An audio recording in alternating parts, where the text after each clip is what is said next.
नमस्कार, मी प्रकाश शिंगाडे। मी आता सध्याला या सोयाबीनच्या प्लॉटवर आलेलो आहे।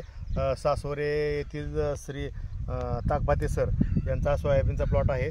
या सोयाबीनच्या प्लॉटला मी सोलोटोन आणि प्रॉस हे औषध फवारा दिलं होतं। तर हे औषध फवारून काय बदल झाला आहे हे आपल्याला हे सरच सांगतील। मी विवेक व्यंकटेश ताकभाते, मुक्काम पोस्ट सासवरे, तालुका बार्शी, जिल्हा सोलापूर। मला नानाचे प्रकाश शिंगाडे सरांनी प्रॉस आणि सोलोटॉन वापरण्यासाठी सांगितलं आणि मी ते वापरलं आणि वापरल्यानंतर मला असा रिझल्ट आला की मी आत्तापर्यंत 20 वर्ष झालं शेती करतोय, तरी असा रिझल्ट मला कुठंही मिळालेला नाही। आणि आत्ता बघितलं तर माझ्या सोयाबीनची वाढ, कुठलाही रोग नाही आणि हिरवीगार असा सोयाबीन असून त्याला फुलांची संख्या, फुलकळी पडण्याचं प्रमाण सुद्धा जास्त आहे।